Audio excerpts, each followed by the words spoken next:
This is Kudetama. It's an egg yolk with a little black crack. Kudetama looks like a character someone gave up on. It has limbs but no fingers or toes. It has a mouth but no teeth, and yet people can't get enough of it. You can find it on backpacks, cups, airplanes, credit cards, and it even has its own theme cafe.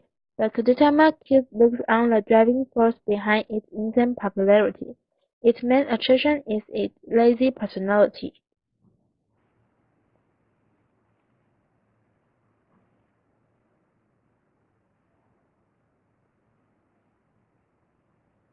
Gudetama comes from a Japanese company called Sanrio. You might have heard of them. They are the creators behind Hello Kitty. In 2013, Sanrio held a company-wide competition to come up with a food-based character. And once people voted, Gudetama didn't end up on top.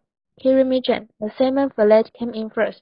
We actually start to release products based on a salmon fillet and its friends.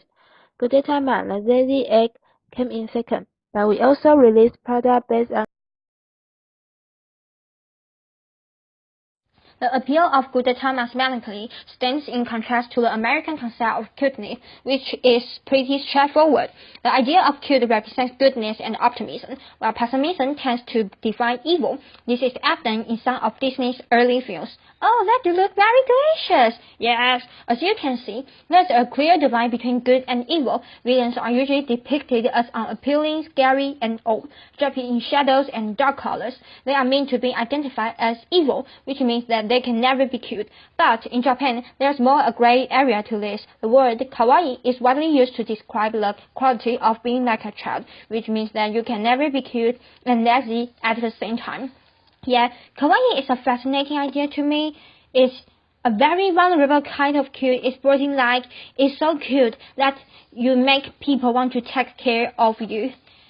The term emerged in the 1970s and became a big part of Japanese culture. It was shown through fashion, handwriting, and even behavior. And many Japanese artists and academics believe that this popular culture around cuteness happened for a reason. In Japan, the kawaii culture is often linked to a contest post-World War II. A messenger for the Japan government. I did is to pray of full acceptance of poster declaration.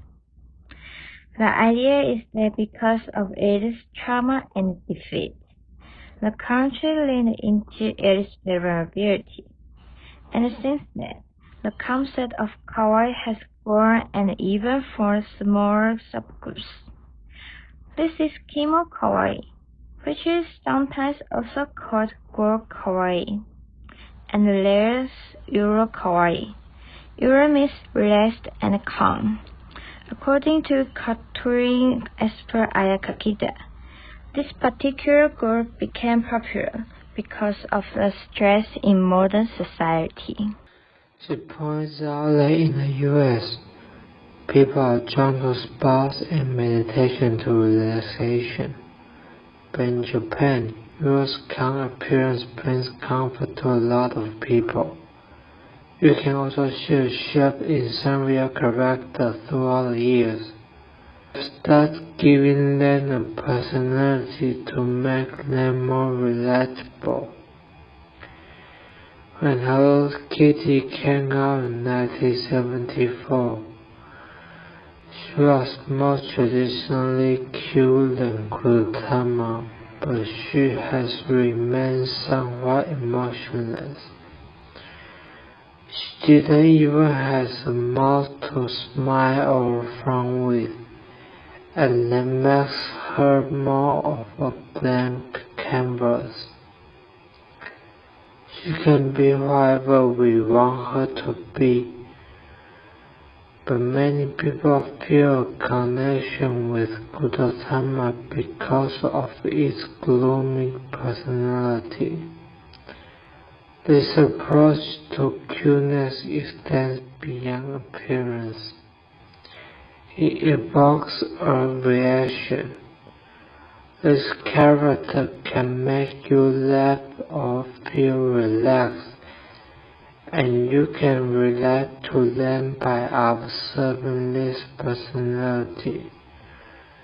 So at a time of confusion and turmoil all around the world, maybe this is just what we need. An your egg with a little bun. Let's just come dealing with life.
It really took off.